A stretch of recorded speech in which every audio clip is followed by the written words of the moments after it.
días. Nuestro saludo cordial a nuestros compañeros en cabina, a nuestros oyentes. Cuando nosotros recibimos la oportunidad por primera vez en estos medios de comunicación, esta empresa GTV Radiodifusores, de hablar de otros temas que no eran necesariamente de deportes, que fue originalmente cuando tuvimos el enorme chance, privilegio de estar en el equipo de Z Deportes unos años. De hecho, me sigo sintiendo parte de ese equipo de Z Deportes. Una de las mejores cosas que me pudo haber pasado era el hecho de estar, además de suelto, digamos, a nuestras anchas en cuanto a temas, en cuanto a formas de pensar y expresarnos, es el hecho que desde el primer día, yo no recuerdo cuál fue honestamente mi primer comentario, pero creo que desde el primer día que nos tocó, tanto aquí como en la emisora en Fidelity 94.1, es el hecho de que hemos mantenido un discurso de lo que creemos. Y una de las cosas en las que creemos fielmente, y ahorita intenté ir por ahí en la pregunta que le hacía a la señora Miriam de la institución, ¿cómo se llama?, de participación ciudadana, era caer en cuenta en el mensaje que hemos repetido una y otra vez en estos micrófonos sobre la idea de que un Estado pequeño en tamaño, con la empleomanía que mínimamente necesita, ni un puesto más, ni un puesto menos, ni una institución más multiplicando dependencias, ni nada que no deba tener la agencia estatal, porque el Estado es eso, una agencia que maneja recursos humanos, que son sus empleados, recursos técnicos, que son sus infraestructuras, su mobiliario, pues toda su aparatología, toda la parte técnica, la que necesite, porque muchas veces la subcontrata y es mejor. Y lo más importante, al menos para los bolsillos del contribuyente, los recursos financieros. Cuando usted hace ese esquema, usted notará entonces que la agencia estatal maneja las mismas variables que maneja la gerencia de una empresa privada, pero con una diferencia, una serie de diferencias, al menos 2 o 3 que son muy importantes. El Estado se supone que aquellos derechos que regula, aquellas competencias en las cuales se administra, o es monopólico, o es monopólico, o tiene una relación de regulador, de ley, por encima de quienes generan una actividad y por lo tanto de alguna manera tienen de todos modos que estar bajo la observación de ese ente regulador del Estado. Y luego está el hecho de que, a diferencia de la empresa privada, el ente estatal no tiene, en teoría, competencia, no tiene que competir con otro ente de similar tamaño y poder. El hecho de no competir es un problema que hace muchísimo tiempo se viene discutiendo, puesto que es una de las cosas que le quita motivación al Estado, que le suele restar capacidad de autotransformación, capacidad de ir mejorando sus metodologías y tramitando de cada vez una forma más eficiente sus procesos. Una empresa, digamos una papelería, solo con el hecho de tener una papelería rival al lado, ya se ve obligada a revisarse a sí misma, ya se ve obligada a tener que dominar la aparatología, las mejores fotocopiadoras, las mejores impresoras, los mejores escáneres, diversificar los servicios porque la competencia lo va a hacer y por lo tanto un usuario va a encontrar una mejor relación calidad-precio, un servicio más completo yendo a una de esas otras agencias que ofrecen ese mismo servicio. Como al Estado le suele faltar eso, le suele faltar ese elemento de competencia y muy pocas veces se logra incluso que las propias agencias del Estado se vean obligadas a competir entre sí. Una de las formas de hacerlo, lo he dicho muchas veces aquí, Susana, es tratar de poner una especie de meta por cumplir. Eso a veces funciona. Hay países donde el Estado ciertamente tiene un manejo sumamente eficiente y eso es importante. Ahora ocurre, si se fijan generalmente allí, donde el Estado tiene un tamaño bastante adelgazado, hay una especie, si se quiere, de cliché cuando se exige disminuir el tamaño, adelgazar la burocracia y por lo tanto hacer más ligero el costo del Estado sobre el contribuyente. Hay mucha gente que suele decir que lo que se quiere es un Estado débil, pero no hay Estado más débil precisamente que aquel que es flácido, que tiene una enorme cantidad, digamos, de grasa, de tejido adiposo, similar al cuerpo humano, tener mucho más volumen, y dicho sea de paso, quien habla puede ponerse de ejemplo de eso, no necesariamente me convierte a mí en un hombre, por ejemplo, más fuerte desde el punto de vista físico, de aquel que pesando menos que yo, teniendo menos volumen de peso corporal que yo, a lo mejor es todo músculo. Esa persona puede pesar menos que yo, sin embargo tiene una mayor cantidad de contenido fibroso, tiene un mejor equilibrio en sus proporciones en su cuerpo y por lo tanto tiene que ser más saludable y está más preparado para una serie de elementos, para una serie de trabajos que puede tener en la vida. El Estado no se puede manejar, señores, no se puede abstraer de esa misma correlación. Cuando usted tiene 2, 3 instituciones para agricultura, más 8, 9 comités, 6 o 7 instituciones descentralizadas que giran alrededor de las mismas competencias, cada una por su lado, sin rendición de cuentas, manejándose como botín político porque ganamos. Y como ganamos, nos corresponde hacer lo que nos dé la gana. Muchas veces sin ni siquiera continuación de planes anteriores, si estos planes pudieran demostrarse son positivos, deberían seguirse. Si no lo son, deben revisarse y desmontarse, ir hacia lo seguro, ir hacia lo mejor, a lo más conveniente para esa competencia. En el caso, por ejemplo, de la agricultura, lo mismo podría hablarse de la infraestructura, lo mismo podría hablarse de las aduanas, los aeropuertos, la seguridad pública, etcétera, etcétera.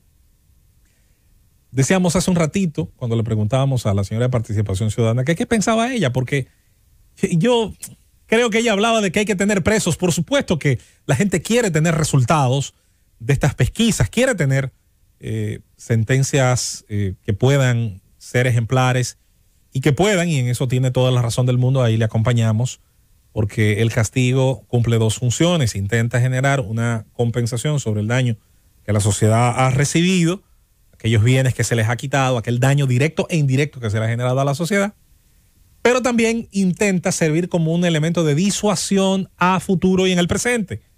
Un castigo ejemplar a tiempo es un aviso a navegantes, a quienes hoy están en las mismas instituciones del Estado, en las mismas dependencias en las que estuvieron algunos de los que están encartados e imputados y que más adelante van a estar en juicio de fondo. El presidente de la República actual, por ejemplo, Luis Abinader, debe tener hermanos, tiene allegados. Ahora, esos hermanos y allegados, ¿qué deben estar pensando desde el punto de vista maduro, correcto? Deben decir, no, yo no voy a arriesgar el buen nombre que he construido, yo no voy a poner a mi familia en ascuas, yo no voy a generar la situación que se le ha generado a los familiares de algunas personas, tanto ahora como en el pasado, reciente o más remoto. Pero aunque todo eso funcione y es importante, y no soy yo el que no va a valorar eso, soy el primero que aplaude ese esfuerzo que se está haciendo por parte sobre todo del Ministerio Público. Pero hay un detalle y volvemos a lo mismo. Y citábamos la frase de Einstein hace unos días, es que si seguimos haciendo las cosas de la misma manera y mantenemos el mismo aparato que ha posibilitado esto, es poco lo que se va a avanzar. Por eso es bueno que se sepa que cuando se hace aquí la defensa de un Estado que tenga que revisarse a sí mismo, que tenga que justificar cada puesto que otorga, cada nombramiento, desde el más pequeño, desde el jardinero, el personal de limpieza, pasando a cada viceministerio, a cada ministro, a cada asistente del presidente, a toda persona que recibe un cheque del Estado en condición de empleado, todo aquel que recibe un cheque del Estado en condición de una iguala, todo aquel que recibe un cheque del Estado en condición de ser suplidor, todo aquel que recibe un cheque del Estado en condición a lo mejor de, ¿cómo se llama?, de pensionado, lo que sea, no importa, toda esa riqueza. Es bueno recordar, y ahí volvemos a la explicación que originalmente dábamos del Estado como un ente que maneja recursos humanos, técnicos y financieros. A diferencia de las empresas en el mundo privado, esa riqueza no la genera el Estado. No la generan los entes que a su vez pagan esos impuestos. Por eso, y ahora me salgo del Estado y me voy ahora al sector privado. La defensa del libre mercado no es la defensa de las empresas ni de los empresarios, como mucha gente tiende a confundir. Algunos de los más grandes enemigos del libre mercado y la libre competencia son precisamente empresarios o empresaurios, como le llama un gran profesor español de economía. Y ese empresauriado y muchas figuras que provienen tanto del mundo tradicional de las empresas como muchos que recién llegan y diseñan un organigrama rápido desde el Estado, desde la cercanía del Estado. Por eso es tan importante el tema del entorno que rodea al poder. ¿Cuáles son los cortesanos, como decía Balaguer, del poder? Hay cortesanos que de inmediato, tan pronto un familiar suyo llega a una unidad, a una agencia del Estado, dígase INAPA, al otro día tienen una empresa relacionada al agua, relacionada a las tuberías, porque es un oportunismo servido de qué, señores? Servido de las facilidades que da una burocracia exageradamente grande, con unos lineamientos burocráticos que, como decíamos ahorita, parecen muy sólidos, muy como lo copipatearon de alguna legislación extranjera, entendían que por sí mismo funcionaba. Usted puede copiar la legislación anticorrupción, por ejemplo, de Nueva Zelanda, que es el país que mejores notas saca en el mundo en corrupción. Pero si no logra adecentar, adelgazar y empequeñecer el tamaño del enorme monstruo estatal que tenemos, no nos va a servir de nada tener la legislación neozelandesa, pero con una realidad muy dominicana. Esto lo digo porque hay quienes siguen entendiendo que la solución a los problemas dominicanos es siempre una buena legislación. Y no es que una buena legislación no sea necesaria. Soy el primero que ha dicho que nuestro Congreso, una de las grandes deudas acumuladas de esta sociedad, es no haber tenido por décadas congresos que hicieran un papel positivo, o al menos regular. Ni siquiera voy a hablar de un papel excepcionalmente eficiente. Generando buenas leyes, derogando las que no son buenas y se contradicen a sí mismas, y las que solo son letra muerta o generan, por el contrario, cargas que imposibilitan el buen actuar de la sociedad y que sobre todo premien, faciliten a quien lo hace bien, y obviamente el fardo del castigo caiga en quienes no cumplen las normas, no lo contrario, como tiende a ocurrir muy penosamente a veces en nuestra sociedad. El empresariado tiene también que aprender de este tipo de lecciones y tiene que convertirse, debería, el empresariado, aspiro a que el grande, el mediano y el pequeño, pero cada quien al final se tiene que hacer cargo de aquello en lo que cree y lo que defiende y con qué resultados. Tendría que convertirse en el primer defensor de que exista la posibilidad de que no haya privilegios en un mercado donde se supone las reglas deben ser iguales para todos. Es muy difícil en el caso nuestro porque se ha diseñado un todo, una cosmovisión donde quienes critican probablemente a los privilegios del ayer y de hoy, muchas veces lo hacen porque solo están deseando los suyos, los privilegios suyos. ¿Cuándo me va a tocar a mí servirme con la cuchara grande? ¿Cuándo me va a tocar a mí tener allegados en esas agencias de control, sean de impuestos, sean de lo que sea, o de instituciones en sus departamentos de compras y contrataciones? Y ese es el detalle cuando las sociedades no cumplen la ley, primero por costumbre heredada de generación en generación, y luego porque todos estamos de acuerdo en que es conveniente para todas las partes. El día en que, por ejemplo, todos los choferes que van en dirección del 27 de febrero cruzando la Churchill, todos entendamos que el respeto de los carriles va a agilizar para todos. El respeto de esa normativa va a ser muchísimo más fácil que tener 200 policías vigilándose y todos lo van a hacer bien, porque nunca los mecanismos de control serán suficientes para vigilar a todo ciudadano, toda acción y toda persona física y jurídica. De manera que yo quiero llegar a la conclusión, y obviamente quizá debería ser el título de este comentario.